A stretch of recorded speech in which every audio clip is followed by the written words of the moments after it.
What up, guys? That Comic Awesome here, doing another review, doing the Jetsons number 5. And this is probably out of the 5 issues that are out now, this was probably my favorite. I've ragged this series before, and this issue by no means is perfect, but it at least is better than the last 4 issues, which were almost jokably bad.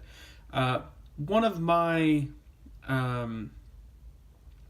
the things that I really get irritated about in comics is when the cover gives away a major plot point within the book and spoils it. And I'll show you what I mean as we kind of go through, but there is a point in the book where I think it would have been a lot more emotional and a lot more satisfying if I had not seen this cover and known pretty much what is coming. And you can see by the cover you have Rosie carrying what looks like a giant bomb and George piloting a spaceship. So, and it says Rosie to the rescue. So right there you can infer something about that. So thus far in the series, you've gotten a lot of melodrama essentially, and a lot of poor art. But on top of that, there is a meteor, the Jacob meteor, that is heading towards Earth. It is pretty much an extinction level meteor. Nothing's going to survive. They now have a day and a half to kind of get their affairs in order. Mr. Spacely is the only person on Earth who has a spaceship that can hold 6 people, which he has offered to George and his family, but they are over 1 member, essentially, so George was talking about staying behind. And there's also a sea creature down below that is eating old cities under the water. And you can kind of see the predictability that's going to happen here. So you have obviously like kind of a threat from above and a threat from below. They don't really understand what this creature is. All they know is it's every once in a while affecting the gravitational thrusters on the spaceships. Not the spaceships, their little ships that float above the water, because the whole world is water at this point. Global warming. Anyway, so we start off, everyone's kind of trying to spend their last, day and a half, so they say 45 hours and counting.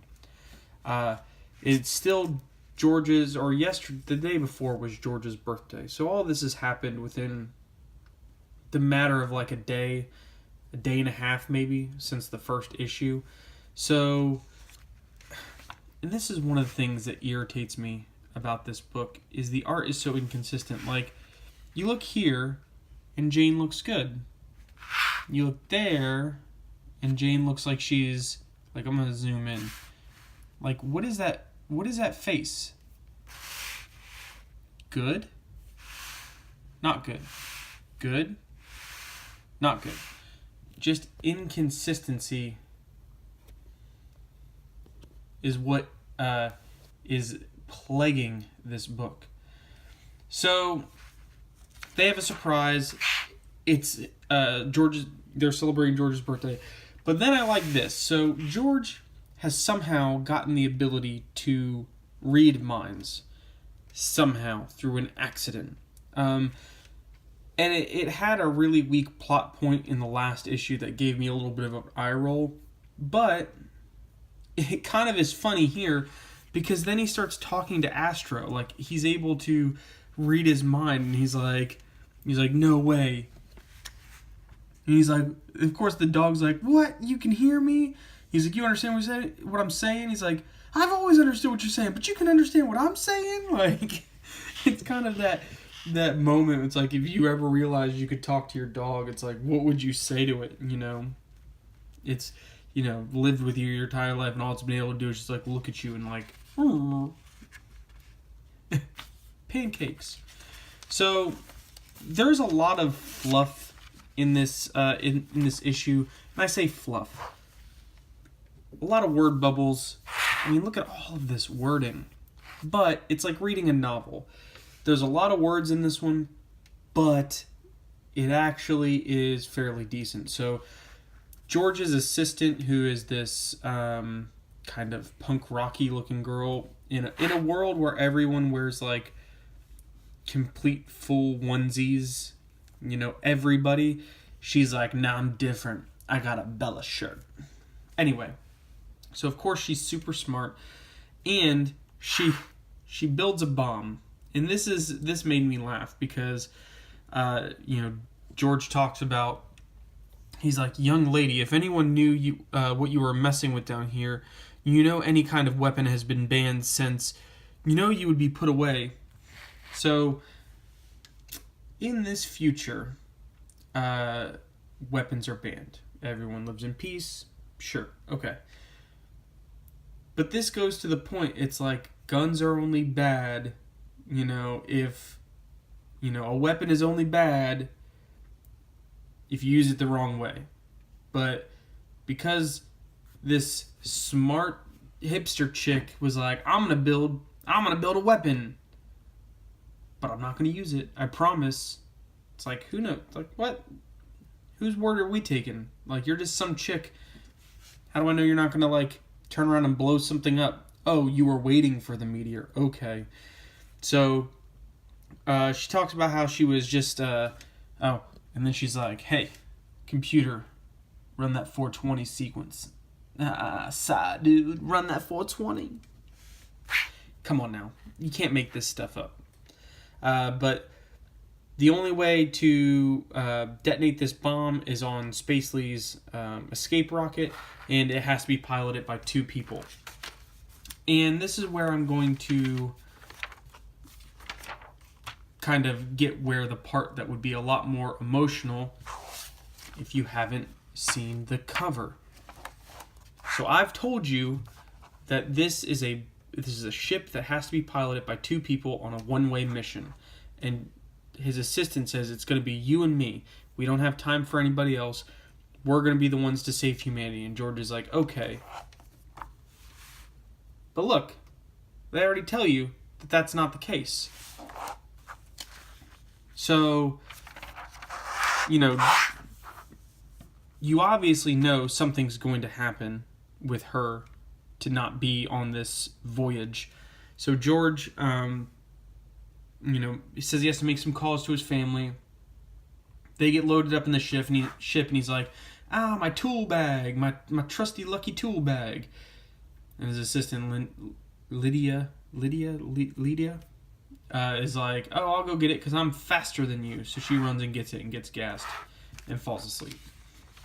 And of course, it's Rosie that takes his place. Spoiler alert, it was spoiled on the cover. Jeez. Why couldn't they shown anything? They could have put like just the meteor and a ship or something going, to stop it. I don't know. Something that wouldn't have ruined this moment, because the fact that it could have been this, so up until that point, if I didn't see the cover, I could have thought it was Jane that was going to come with him, that it was Elroy, that it was Judy, that it was Rosie, that it was Astro. It could have been anybody to go with George. But because they ruined it on the cover, they ruin it here. And of course, Spacely's just like, my ship. Then there's this heartfelt goodbye with his family, so he calls his family from the ship and is just like, hey, look, I'm doing this.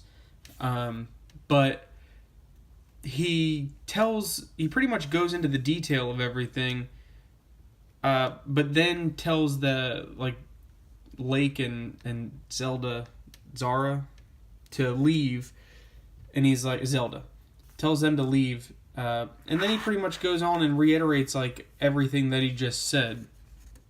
And it's not until they're 6 minutes out, Rosie's 6 minutes, and then transmission's gonna cut.